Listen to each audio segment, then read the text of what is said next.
Hello, welcome to week 3 of our Lunchtime Lives here at the Charles Dickens Museum.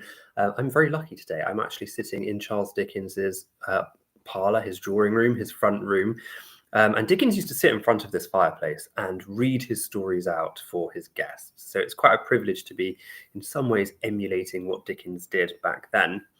It's quite a short reading for you this week because it's not actually from one of his novels. Instead, I'm going to read from one of his essays, which is called Gone Astray. And you can actually buy it in this book. This is called Night Walks.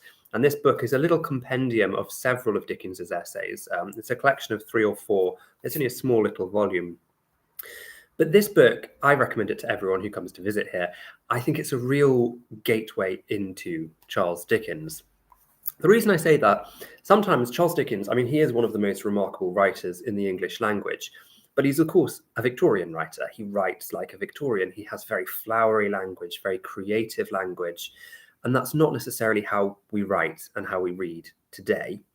It's also true that Dickens, because he wrote his stories in monthly installments, they came out month by month, they weren't really designed to be read cover to cover. So Dickens creates these lavish worlds with beautiful kind of plot lines and subplots.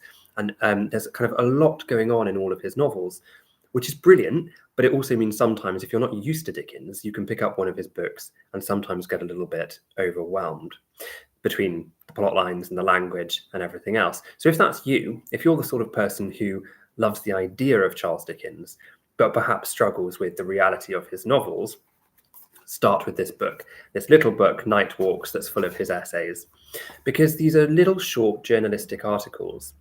And what they do is they allow you to get used to Charles Dickens's way of writing. They're brilliant pieces. They're very descriptive. They are like little windows into the Victorian world. But because you're not having to worry about what's the plot line, who am I following, which characters am I following, you're not thinking about what happened 3 chapters back, you're just looking at this little piece of writing, and it really allows you to get to grips with when is Dickens being funny, what's his tone of voice, when is he being sarcastic, how he kind of likes to write. And so for me, it was a real gateway. I read Night Walks and suddenly I found reading his novels so much easier.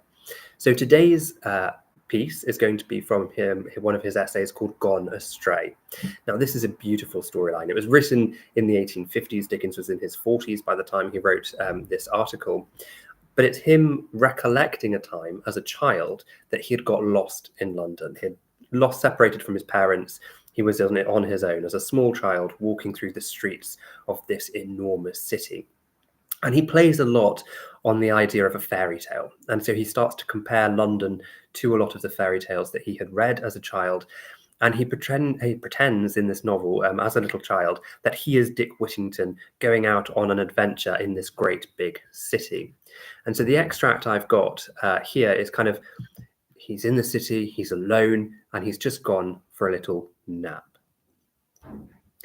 When I started up after a long nap, I thought the giants were roaring, but it was only the city. The place was just the same as when I fell asleep. No beanstalk, no fairy, no princess, no dragon, no opening in life of any kind. So, being hungry, I thought I would buy something to eat and bring it in there and eat it before going forth to seek my fortune on the Whittington plan. I was not ashamed of buying a penny roll in a baker's shop, but I looked into a number of cooks' shops before I could muster the courage to go into one.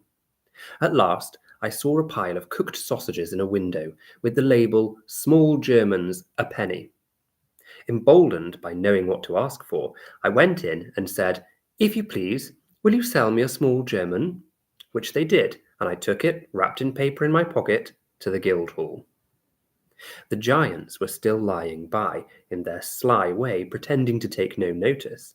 So I sat down in another corner, when what should I see before me but a dog with his ears cocked.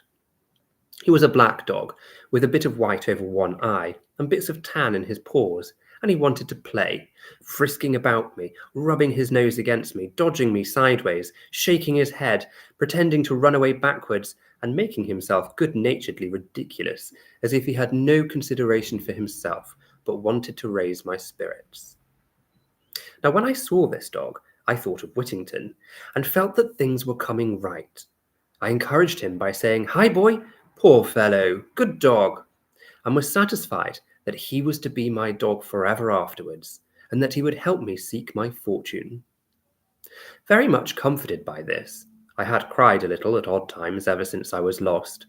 I took the small German out of my pocket and began my dinner by biting off a bit and throwing it to the dog, who immediately swallowed it with a one-sided jerk like a pill.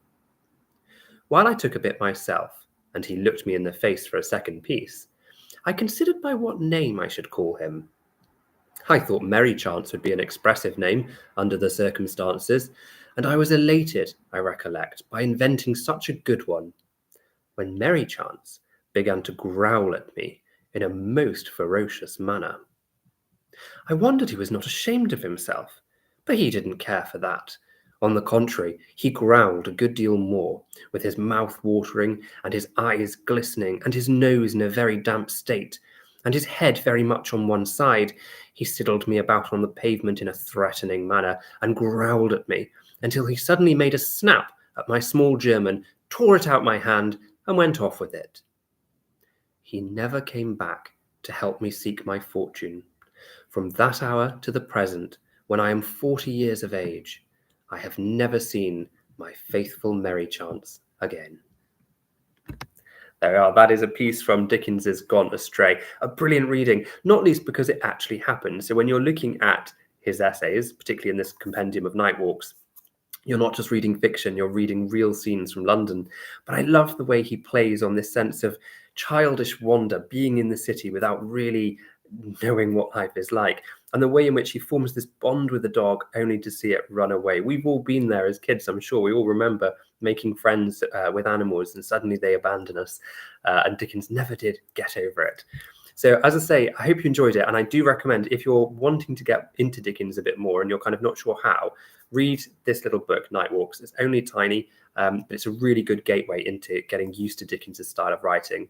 And of course, it's available at our online shop. See you next week.